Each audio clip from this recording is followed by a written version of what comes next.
Akhil Bharatiya Congress committee के हाल ही में अहमदाबाद में हुए अधिवेशन के बाद जो तय किया गया है, उसके तहत सन 2025 का ये जो वर्ष है, ये कांग्रेस संगठन का वर्ष है। और कांग्रेस संगठन का वर्ष होने की वजह से सबसे पहले अखिल भारतीय कांग्रेस कमेटी की ओर से संविधान बचाओ अभियान शुरू किया जा रहा है। इस संविधान बचाओ अभियान के तहत पूरे भारत में अखिल भारतीय कांग्रेस कमेटी यह संविधान बचाओ अभियान जो है, ये राजस्थान की धरती से शुरू कर रहे हैं। कल दिनांक 28 अप्रैल को सोमवार को जयपुर के न्यू गेट पर रामलीला मैदान में एक बहुत बड़ी सभा का आयोजन किया गया है, जिसमें अखिल भारतीय कांग्रेस कमेटी के राष्ट्रीय अध्यक्ष श्री मल्लिकार्जुन खड़गे साहब जिसको संबोधित करेंगे। संविधान बचाओ अभियान के तहत जैसलमेर जिले के प्रभारी के रूप में राजस्थान प्रदेश कांग्रेस कमेटी के अध्यक्ष श्री गोविंद सिंह डोटासरा जी ने पचपदरा के पूर्व विधायक श्री मदन जी प्रजापत को जिले का प्रभारी नियुक्त किया है। इसी तरह विधानसभा जैसलमेर का प्रभारी चिरंजीव वर्मा को नियुक्त किया गया है और पोकरण विधानसभा का प्रभारी अंकुर चौधरी जी को नियुक्त किया गया है।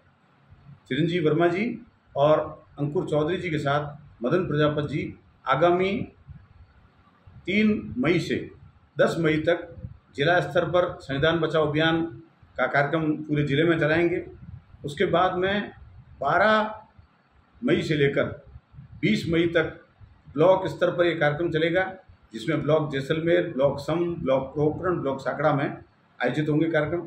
इसी तरह उसके बाद में आगामी दिनों में यह मंडल स्तर पर कार्यक्रम होगा, जिसमें मंडल स्तर पर जाकर और बूथ स्तर पर जाकर कांग्रेस संगठन को मजबूत करने के लिए संविधान बचाओ अभियान के माध्यम से आम जनता को जागरूक किया जाएगा, बताया जाएगा कि भारत के संविधान में जो हमें मौलिक अधिकार दिए गए हैं, जो हमें सामाजिक, राजनीतिक, आर्थिक जो अधिकार दिए गए हैं, उन हमारे नैतिक अधिकार जो हैं, हमारे मौलिक अधिकार हैं, उनका क्या तात्पर्य है और उनका कहाँ हनन हो रहा है, उसमें क्या बदलाव हो रहा है, जिसके माध्यम से आम जनता को अवेयर करना है।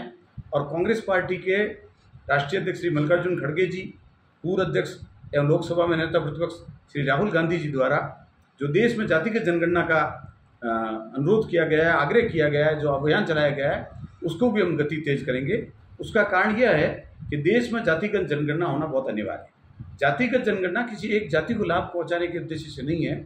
इसका उद्देश्य सीधा सा ये है कि देश के प्रत्येक क्षेत्र में रहने वाले, प्रत्येक वर्ग के रहने वाले, प्रत्येक जाति के व्यक्तियों का सही तरीके से आकलन हो। उनकी जातिगत जनगणना के आधार पर उनको जो लाभ मिलना चाहिए, आर्थिक, सामाजिक, राजनीतिक, शैक्षणिक लाभ जो मिलना चाहिए, वो लाभ कैसे दे पाएंगे। जैसे EWS का लाभ जो मिलता है, अगर EWS की संख्या आपके पास नहीं होगी तो EWS का लाभ कैसे मिलेगा। ठीक इसी प्रकार से अगर अनुसूचित जनजाति का लाभ है, अनुसूचित जनजाति का आंकड़ा आपके पास नहीं होगा तो कैसे मिलेगा। ठीक इसी प्रकार पिछड़ा वर्ग जो है, पिछड़ा वर्ग का भी अगर कोई सही डाटा नहीं होंगे तो कैसे मिलेगा। ठीक इसी तरीके से भारत एक विभिन्न भौगोलिक परिस्थितियों वाला देश है, जहाँ पहाड़ी इलाके हैं, रेगिस्तान है, मैदान है, जंगल है, अलग अलग क्षेत्र हैं। उनमें रहने वाले सभी बासिंदों को उनका हक मिले और संविधान के अनुरूप उनको जो अधिकार मिले हैं, उन अधिकारों का उन्हें पूरा लाभ मिले। इसी उद्देश्य से कांग्रेस पार्टी द्वारा ये अभियान चलाया जा रहा है। जैसलमेर जिले से आज शाम को 150 कार्यकर्ता कांग्रेस के जयपुर रैली में शामिल होने के लिए जाएंगे, जिसमें जैसलमेर विधानसभा से 75 और पोकरण विधानसभा क्षेत्र से 75 लोग जाएंगे, जिन्हें मैं जिला कांग्रेस अध्यक्ष के साथ में तमाम चारों ब्लॉक अध्यक्ष, जैसलमेर ब्लॉक अध्यक्ष, सम ब्लॉक अध्यक्ष, साकड़ा ब्लॉक अध्यक्ष, पोकरण ब्लॉक अध्यक्ष। उसी तरीके से हमारे सांसद श्री उमेदराम जी बेनीवाल, पोकरण के पूर्व विधायक, पूर्व मंत्री सालेम अहमद जी, जैसलमेर के पूर्व विधायक रूपाराम जी, 11 और 22 हमारे मंडल अध्यक्ष हैं, उनकी कार्यकारिणी के पदाधिकारी, नगर अध्यक्ष और PCC के पदाधिकारी और जनप्रतिनिधि जो हैं, जिला प्रमुख, जिला परिषद सदस्य, पंचायत समिति सदस्य और कांग्रेस के पदाधिकारी जो हैं वो शामिल होंगे।